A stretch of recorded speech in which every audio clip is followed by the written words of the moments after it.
Banyak ternyata Fir'aun tuh dari beberapa generasi.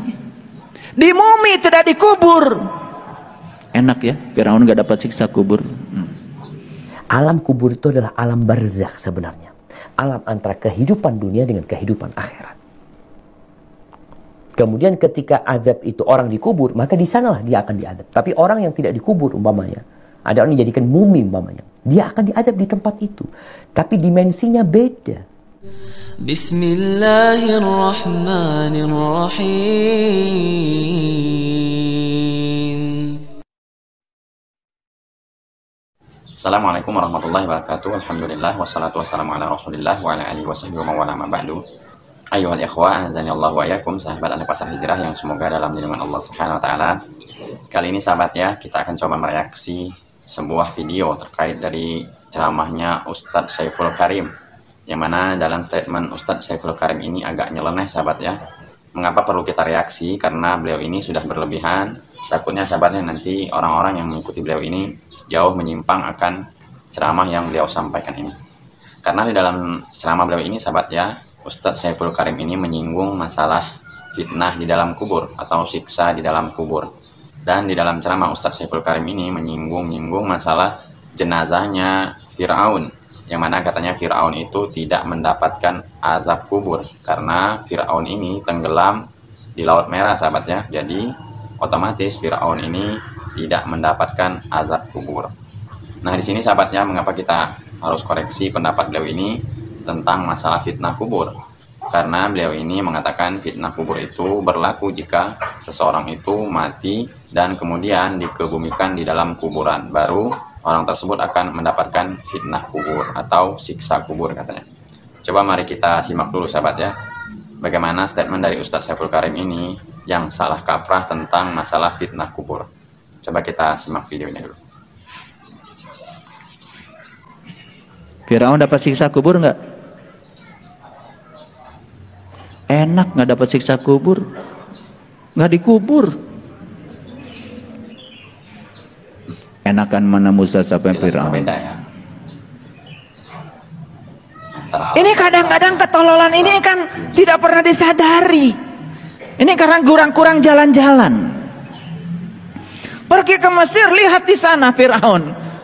Begitu saya masuk ke museum Fir'aun, saya terkejut. Ternyata Fir'aun tuh banyak. Saya pikir dulu cuma satu. Begitu saya masuk di situ ada ratusan itu ya, yang di mumi. Saya tanya itu sama tour guide saya, ini siapa?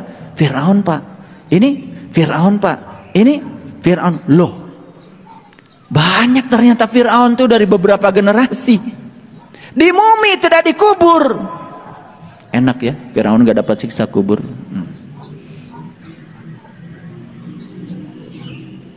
Kadang-kadang saya harus ngomong begini supaya ngerti. Ada orang yang mati dikubur, ada orang yang mati dibakar. Enakan mana? Mending dibakar dong, gak dapat siksa kubur. Karena begitu kita ngomong kuburan, langsung yang terpikir itu seonggok tanah. Padahal kuburan itu jasmani kita. Yang terkubur tuh jiwa kita. Bahkan dari sekarang sebetulnya jiwa kita sudah menderita, mendapatkan siksaan dari diri kita sendiri. Karena jiwa kita ditipu oleh pikiran kita sendiri. Bahkan apa kata pikiran bukan sekedar didengar, tetapi diikuti. Padahal pikiran itu dari palsu kita.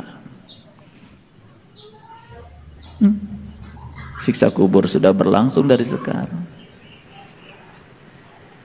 Siapa yang disiksa? Yang disiksa itu yatim yang ada dalam diri kita.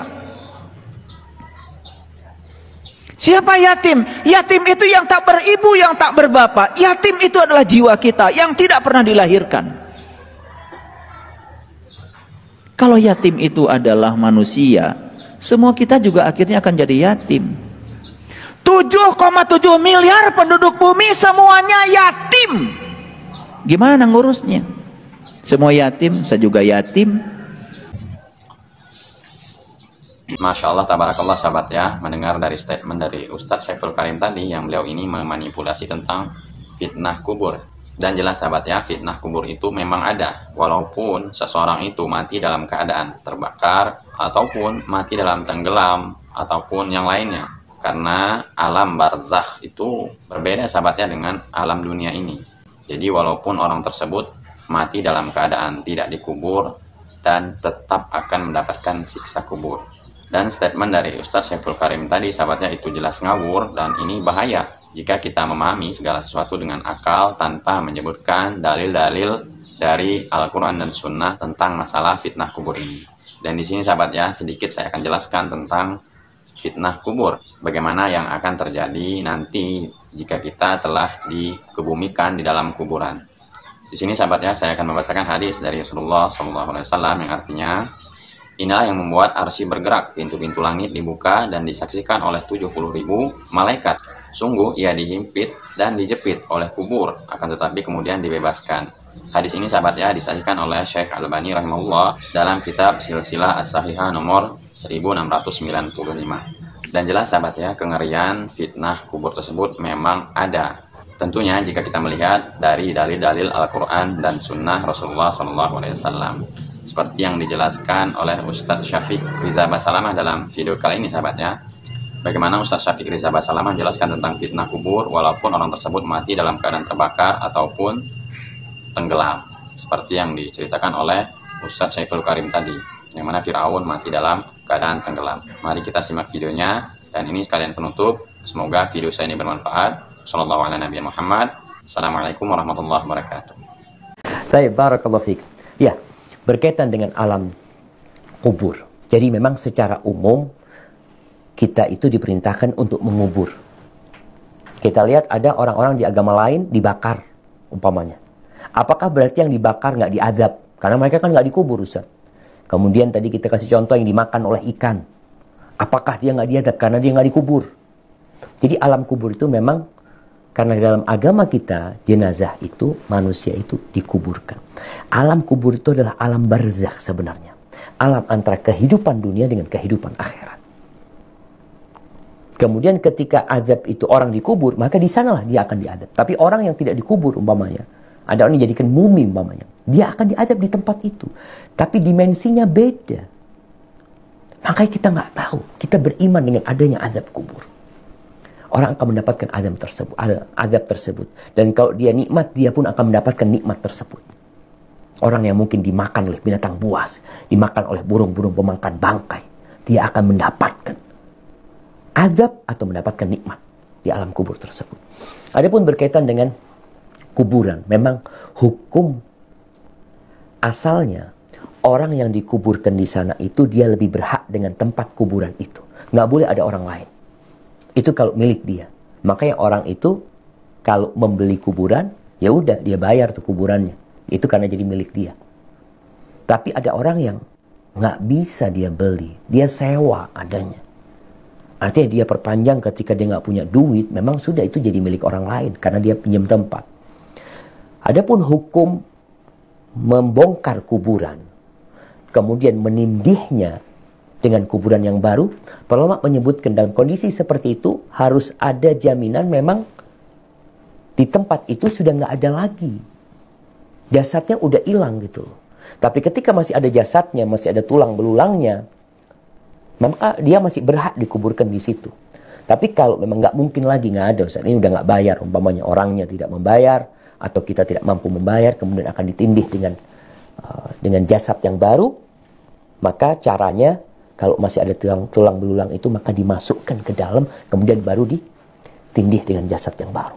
Tapi usahakan memang ketika kuburan itu masih ada jasadnya, jangan ditindih, karena dia lebih berhak di sana. Masalah azab, apalagi tadi dikatakan apakah azabnya nggak ketukar ya, subhanallah ya. Kuburan itu jamaah, kata Nabi SAW, kalau orang soleh, kuburan itu bukan 1 kali 2 meter. Apa kata Nabi SAW? Yumaddu lahu maddal basar. Kuburan dia itu luasnya seluas mata memandang. Ana kalau di ruang studio ini, Ana hanya akan dapat memandang tembok-tembok ini. Tapi di alam kubur, ketika itu orang soleh, dia akan mendapatkan sepanjang mata memandang. Seperti itu.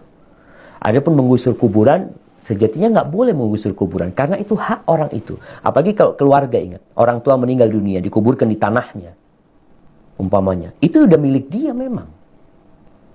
Tapi kadangkala ya banyak orang-orang yang karena satu dan lain hal harus menggusur kuburan, hendaklah menanyakan kepada pemilik kuburan tersebut bagaimana orang dikuburkan di sana, karena dia lebih berhak. Dan jangan memindah kuburan kecuali dalam kondisi terpaksa. Dan menindih kuburan juga usahakan tidak melakukan itu kecuali dalam kondisi terpaksa. Memang nggak ada lagi lahannya, mau gimana lagi. Tapi kalau masih ada, usahakan di lahan yang lainnya, di tempat yang lainnya. Hadza wallahu a'lam bishawab, ya. Itu berkaitan dengan kuburan, mungkin nanti bisa kita bahas lagi lebih panjang. Tapi karena waktu, semoga Allah memudahkan untuk dilanjutkan. Subhanakallahumma bihamdika asyhadu an la ilaha illa anta astaghfiruka wa atubu ilaik. Wassalamualaikum warahmatullahi wabarakatuh.